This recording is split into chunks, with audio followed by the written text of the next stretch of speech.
네, 성경 말씀 함께 보겠습니다. 성경 말씀은 신약 성경 요한복음 4장 5절 이하 14절 말씀입니다.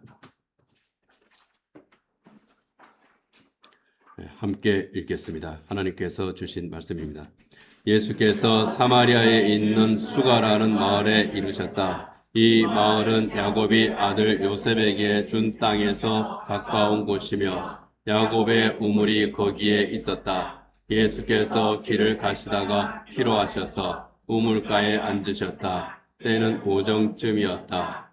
한 사마리아 여자가 물을 기르러 나왔다. 예수께서 그 여자에게 마실 물을 좀 달라고 말씀하셨다.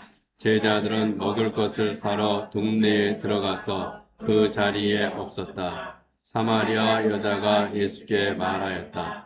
선생님은 유대 사람인데 어떻게 사마리아 여자인 나에게 물을 달라고 하십니까? 유대 사람은 사마리아 사람과 상종하지 않기 때문이다. 예수께서 그 여자에게 대답하셨다. 내가 하나님의 선물을 알고 또 너에게 물을 달라고 하는 사람이 누구인지를 알았더라면 도리어 내가 그에게 청하였을 것이고 그는 너에게 생수를 주었을 것이다. 여자가 말하였다.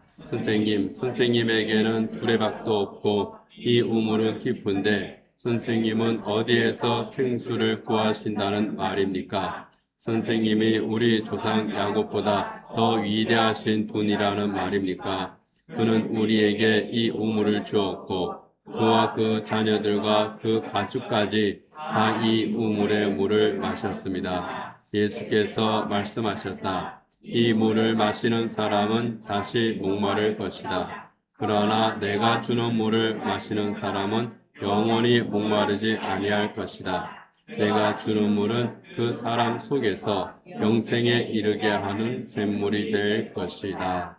아멘.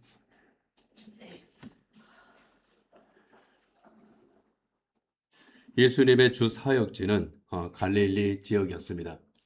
예수님께서 제자들과 함께 유대 지역을 따라서 갈릴리로 갈 때에 사마리아에 있는 세겜이라고 하는 지역을 지나가시게 되었습니다. 그때가 낮 12시 경이었습니다. 정오쯤이었다고 오늘 요한복음에서는 기록을 하고 있습니다. 날도 덥고 또 배도 고프고 제자들이 먹을 것을 구하러 마을로 들어갔습니다. 예수님은 마을 어귀에 있는 그 우물가에 앉아서 쉬고 계셨습니다. 그 우물가의 이름은 야곱의 우물입니다. 예수님께서 쉬고 계실 때에 한 여인이 그 우물가로 다가왔습니다. 물을 기르려고 하는데 예수님께서 여인에게 말을 겁니다. 나에게 물 좀 주시오. 그랬더니 이 여인이 아주 거절을 합니다. 거절을 하는 데에 야밀차게 거절을 하죠. 그냥 물을 줄 수 없습니다. 그것이 아니라 선생님은 유대 사람인데 어떻게 사마리아 여자인 나에게 물을 달라고 합니까? 우리는 서로 다른 종족인데 물을 줄 수가 없습니다. 그런 뜻이죠. 오늘 본문 9절에 보면은 유대 사람은 사마리아 사람과 상종하지 않기 때문이라고 또 요한복음의 저자인 사도 요한이 부연해서 설명을 하고 있습니다. 유대인과 사마리아인들 서로 상극이었다는 겁니다. 서로 미워하는, 증오하는 그런 관계였습니다. 특별히 유대인들이 사마리아 사람들을 인간 취급하지를 않았죠.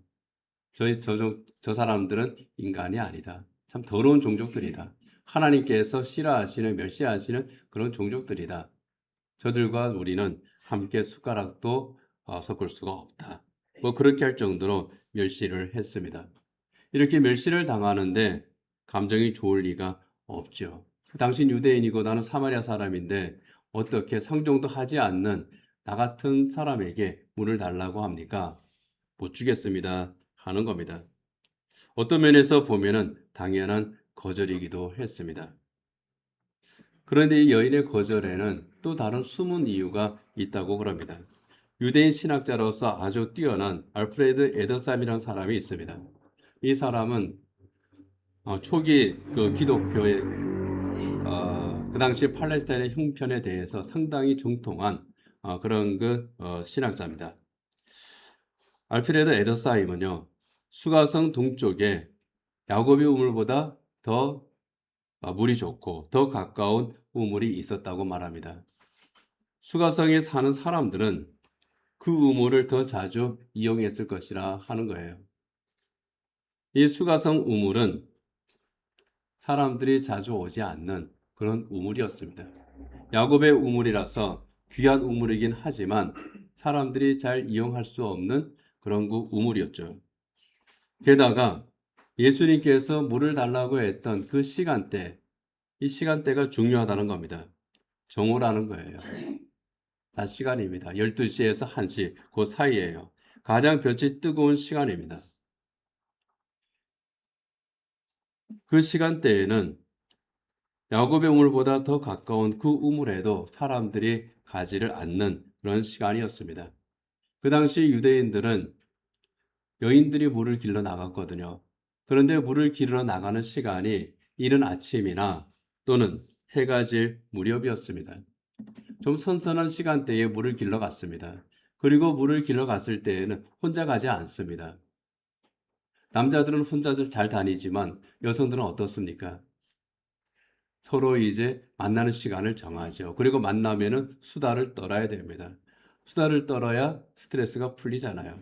그래서 아침에 만나서 또는 저녁에 만나서 물을 깃고 또는 이제 빨래도 하면서 서로 간에 수다도 떨고 그리고 교제도 하고 정보도 나눕니다. 그런데 이 여인은 그러지를 않았다는 겁니다. 그 우물도 그 우물가도 갈 수 없는 그런 그 사정이 이 여인에게 있었다는 거죠. 에더사임은 사람들이 찾지 않는 시간대에 굳이 멀리 있는 이 야곱의 우물로 여인이 찾아온 것은 남편이 5이나 있었던 그런 그 과거를 미뤄볼 때에 평탄치 않은 인생을 살고 있었던 여인이라는 겁니다. 그래서 다른 사람들과 별로 마주치고 싶지 않았기 때문이 아닐까. 사람들이 만나기를 꺼리는 그런 그 여인이었기 때문에 사람들이 찾지 않은 우물 그리고 대낮에 그 물을 기르러 왔을 것이라고 그렇게 분석을 합니다. 쉽게 말하면은 동네 사람들도 마주치기 싫었을 거라는 거예요. 그런데 예수님은 그 여인에게 있어서는 낯선 이방인입니다. 그것도 유대인 남자입니다. 우물가에서 만났습니다. 경계심도 생기고 반감도 일어납니다. 그렇기 때문에 예수님의 요청에 대해서 거절하는 것이 당연했을 것이라 하는 겁니다. 여인은 예수님의 요청을 거절합니다. 단순히 물을 주지 않겠다는 것이 아닙니다. 예수님이라고 하는 존재 자체를 거부하는 거예요. 예수님을 거부하는데 예수님께서는 계속해서 여인에게 말을 겁니다. 오늘 보면 10절에 보면은 예수님께서 하시는 말씀이 있습니다. 같이 읽어보겠습니다. 예수께서 그 여자에게 대답하셨다. 내가 하나님의 선물을 알고 또 너에게 물을 달라는 사람이 누구인지를 알았더라면 도리어 내가 그에게 청하였을 것이고 그는 너에게 생수를 주었을 것이다. 여인은 거절하는데 예수님께서는 여인에게 계속 말을 거시는 겁니다. 그랬을 때 여인이 이제 예수님과 대화가 시작이 되는 거죠. 예수님께 되묻습니다. 11절입니다. 같이 읽습니다.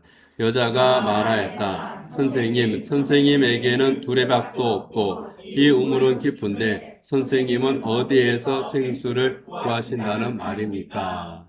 계속해서 예수님에 대해서 뭔가 시비를 거는 겁니다. 나는 당신을 거절합니다. 그리고 당신이 하는 말, 그 말도 나는 거부합니다. 그렇게 그런 마음으로 대답을 하는 거죠. 수가성의 우물, 그 깊이가 약 25m 정도라고 합니다. 굉장히 깊죠. 그 깊은 우물물을 기르려면 두레박이 있어야 됩니다. 그런데 예수님에게는 두레박은커녕 물그릇도 없는 그런 예수님입니다. 예수님이 무슨 재주로 생수를 구해서 자기에게 줄 수 있겠느냐? 나한테 물을 달라고 하는 당신 손에 두레박도 없고 물병도 없는데 어떻게 당신이 나에게 생수를 주겠다고 하느냐? 말도 안 되는 소리 하지 마라. 예수님을 면박을 주는 겁니다.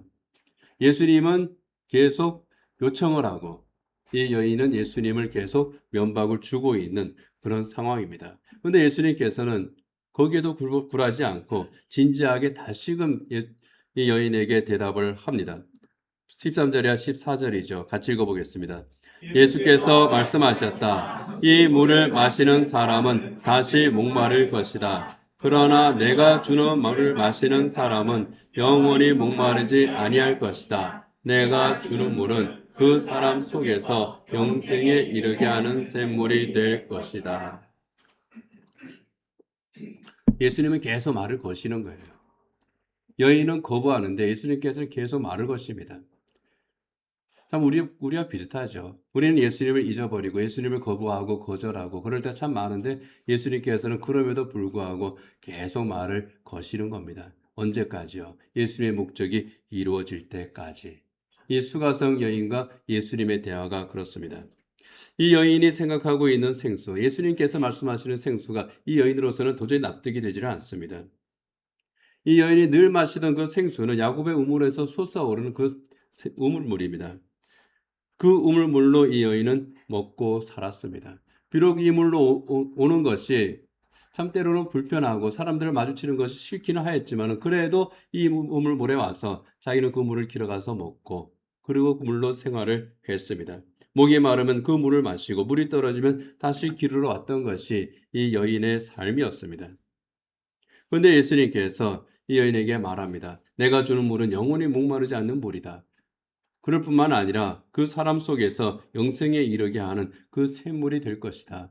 좀 이해가 가지 않는 그런 말을 우리 주님께서 하십니다. 사실 예수님께서 하실 이 말씀의 뜻을 우리는 잘 알고 있죠. 크게 두 가지 의미가 있습니다. 그 첫 번째는 예수님을 통해서 얻는 새 생명을 의미하죠. 영생을 의미를 합니다.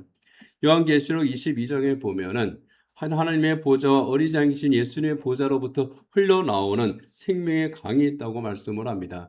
그 생명에서 흘러나오는 생명의 물을 원하는 사람은 거저 받으라는 말씀이 거기에 있습니다. 요한계시록 22장 17절입니다. 같이 읽겠습니다. 성령과 신부가 오십시오 하고 말씀하십니다. 이 말을 듣는 사람도 또한 오십시오 하고 외치십시오. 목이 마른 사람도 오십시오. 생명의 물을 원하는 사람은 거저 받으십시오. 성령 하나님과 구원받은 그 모든 성도들이 한 목소리로 외치는 겁니다. 생명의 물을 원하는 사람은 오십시오. 거저 받으십시오. 목이 마른 사람은 오십시오라고 말을 하는 겁니다. 여기에 생명의 물은 바로 우리 주 예수 그리스도를 의미를 하죠. 우리 주님으로 말미암은 그 구원의 복음을 의미를 합니다. 우리 죄를 대속하기 위해 십자가에서 죽으심으로 말미암아 선물로 주시는 영원한 새 생명의 물, 그 생수를 우리 주님께서 말씀을 하고 계시는 겁니다. 그리고 이 생수의 두 번째 의미가 또 있습니다. 성경 전체로 볼 때에 생수가 가지는 그 의미, 그것은 바로 성령 하나님입니다. 요한복음 7장에 보면은 우리 주님께서 이렇게 말씀을 하십니다. 요한복음 7장 38절 39절 같이 읽어보겠습니다.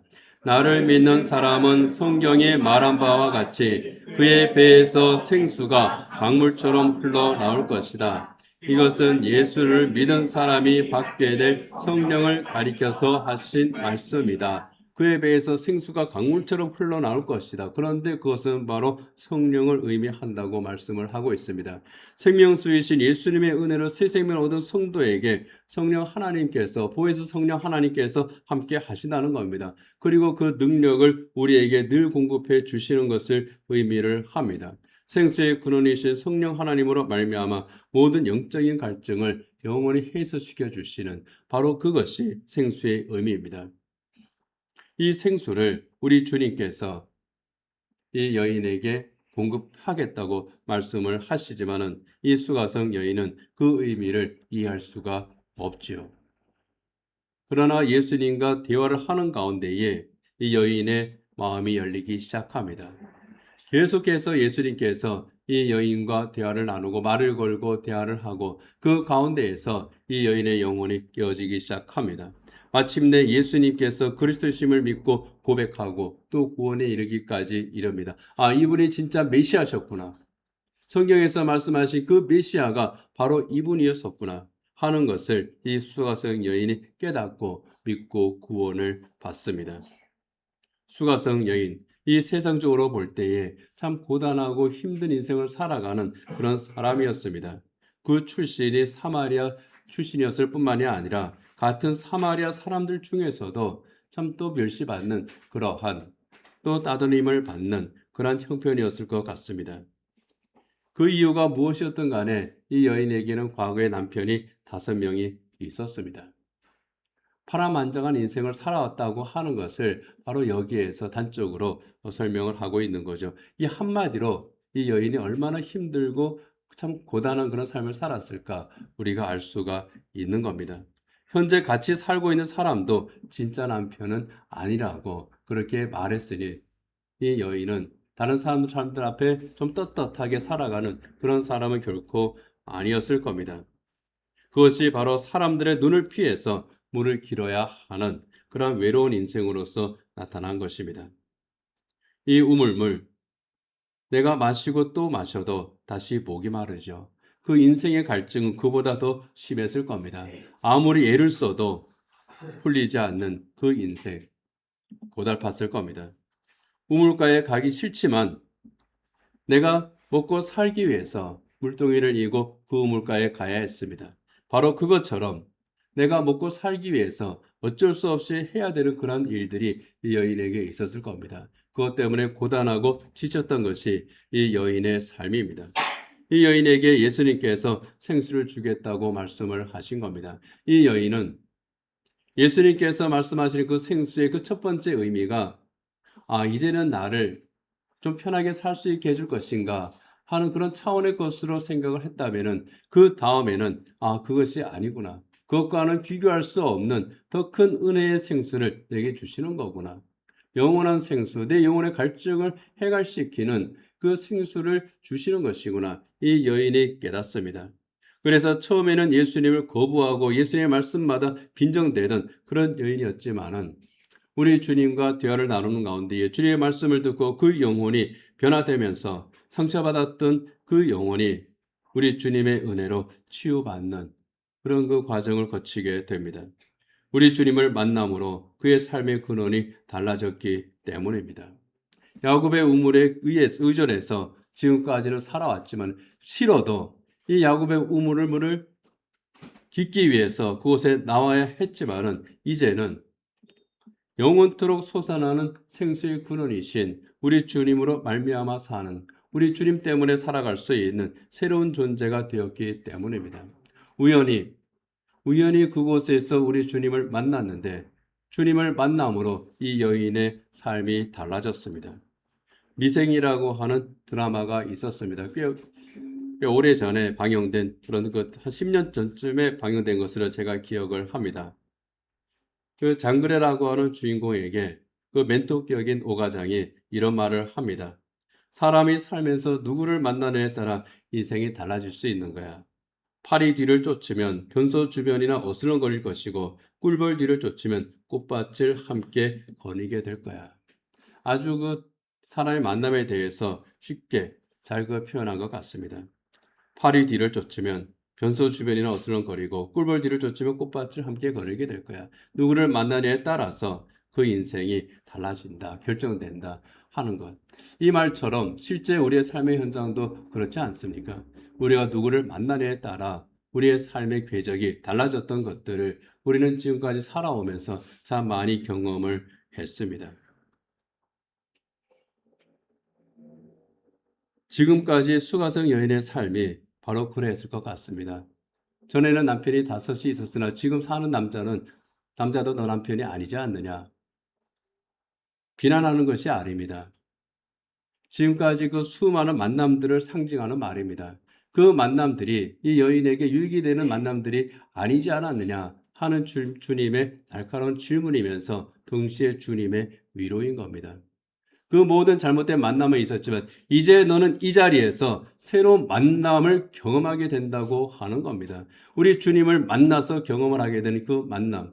그 이전에는 그 수많은 만남이 있었음에도 불구하고 그 삶의 갈증은 해결될 수가 없었습니다. 그러나 이제 완전한 해결을 이루는데 그것은 삶의 갈증뿐만 아니라 그 영혼의 갈증까지 해결되는 영원한 생수를 그가 마시게 되는 그 현장이라고 하는 겁니다. 그렇게 달라지는 겁니다. 영생의 생수를 이 여인은 마시고 이제 이 영생의 생수를 의미하는 복음의 증인으로 바뀌게 되죠. 사람들을 찾아갑니다. 그들을 향해서 말합니다. 내가 지금까지 참 많은 만남이 있었지만 이제 내가 진짜를 만났다. 내가 만난 이 사람을 당신들이 아느냐? 이 사람이 바로 메시아다. 이 사람이 바로 그리스도다. 사람들에게 소개를 하는 그런 변화된 삶으로 이어지게 됩니다. 지난 한 주간 몽골에 있는 그 선교지를 다녀왔습니다. 우리 서울 중문호회 교육자 회원들과 함께 그곳에 다녀왔죠. 이 몽골에는 생명의 세샘 교회라고 하는 교회가 있습니다. 이 교회에서 사역하는 그 선교사는 좀 특별한 선교사입니다. 현지인 선교사예요. 현지인에서 신학 공부를 하고 목사님이 되었는데 우리가 굳이 선교사라고 부르는 이유가 있습니다. 우리 교단에는 이제 KPM이라고 하는 선교위원회가 있습니다. 그런데 SFC도 또 각 나라에 SFC 지부를 또 이제 세우고 그곳에서 함께 사역을 하고 있습니다. 이 하샤라고 하는 선교사가 몽골의 그 생명의 세샘 교회에서 목사로 사역하면서 또 SFC 사역도 같이 하고 있습니다. 그리고 후원을 받고 있습니다.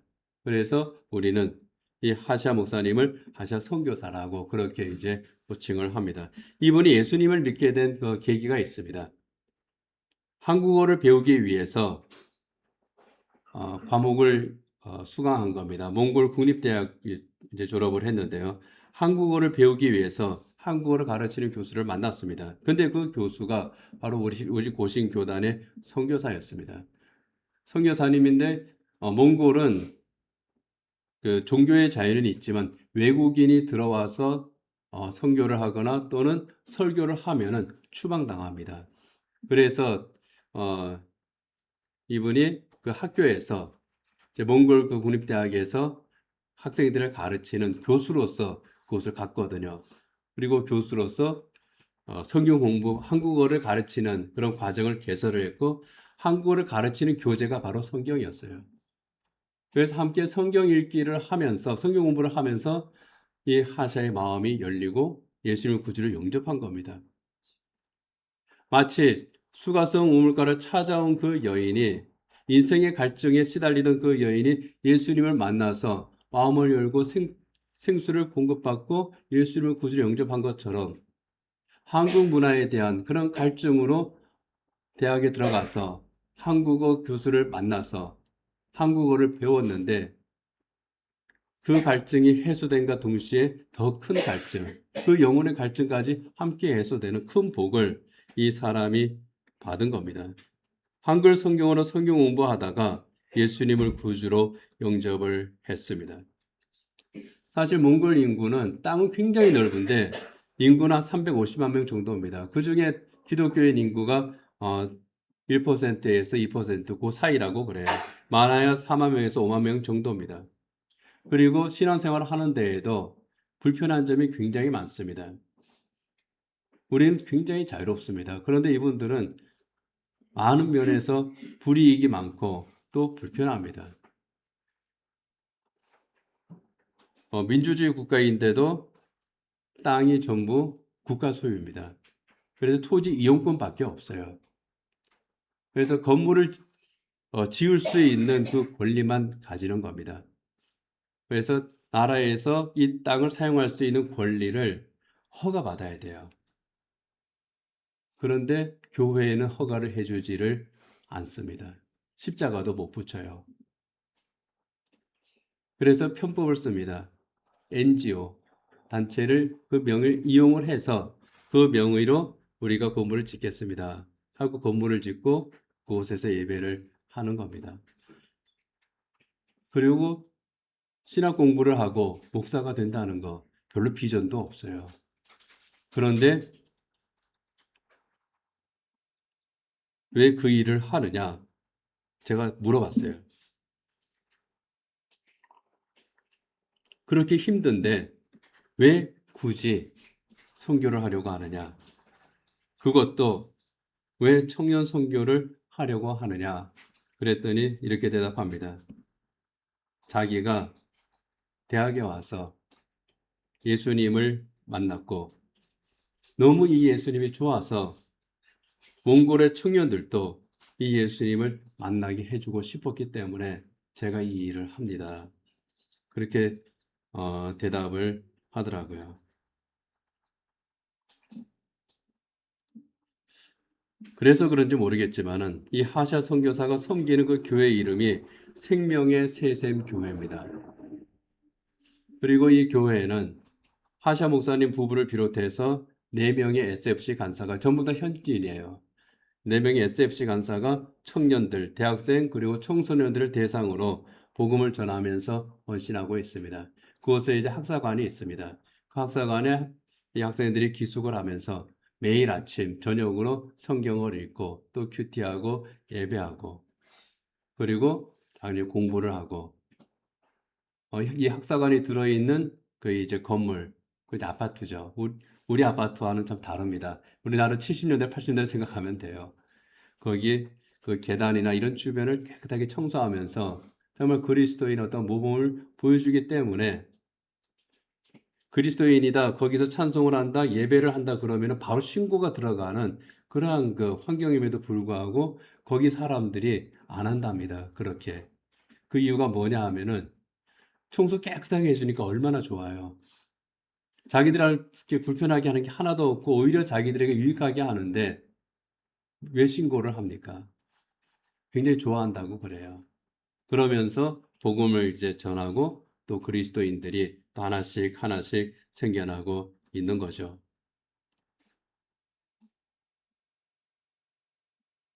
이 교회는 약 20년 전에 제가 말씀드렸던 우리나라 선교사가 세운 교회입니다. 그리고 우리 고신의 선교사가 세웠고 그리고 2명이 이제 계속 사역을 하다가 또 이동을 하고 또 추방을 당하고 예배하는 거 누가 설교했다고 신고해서 또 추방을 당하고 그리고 그 사이에 교회 이름이 3번 바뀌었다 그래요. 그리고 지금의 생명의 새샘 교회가 되었다고 했습니다.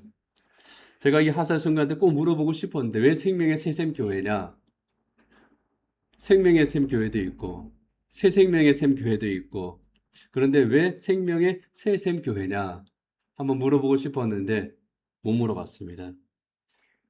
그렇지만 제가 한번 이렇게 생각을 해보니까 어쩌면 오늘 우리가 읽은 이 성경 본문 수가성 우물가에서 우리 주님께서 여인에게 주신 생수와 그 연관이 있지 않을까?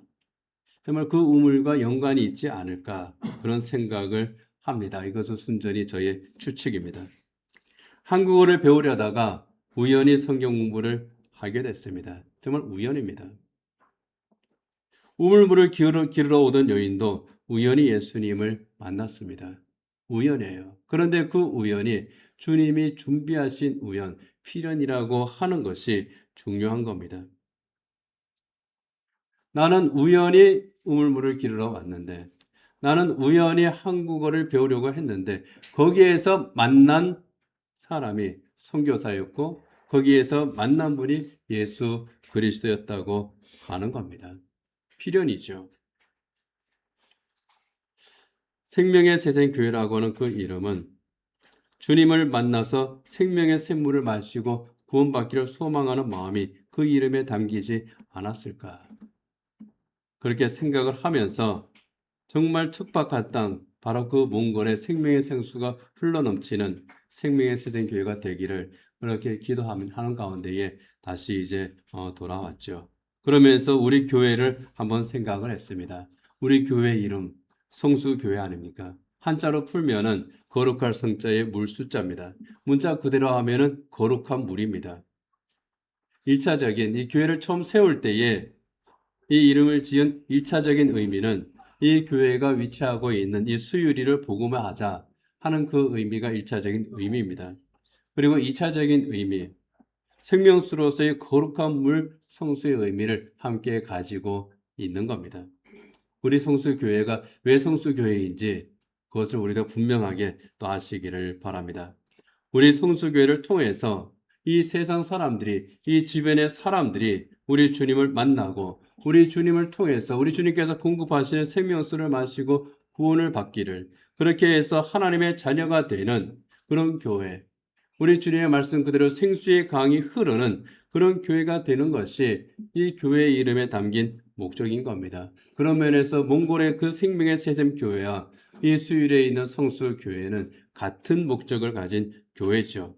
그렇다면 우리 교회가 이 이름처럼 우리 주님께서 수가성 여인에게 약속하셨던 그 생수가, 이 거룩한 생수가 끝없이 솟아오르는 그리고 흘러넘치는 우리 교회가 되어야 될 줄 믿습니다. 우리 성수교회가 우리 주님께서 예비하신 그 생명의 생수, 복음의 생수를 공급하는 생명의 우물가가 되기를 원합니다.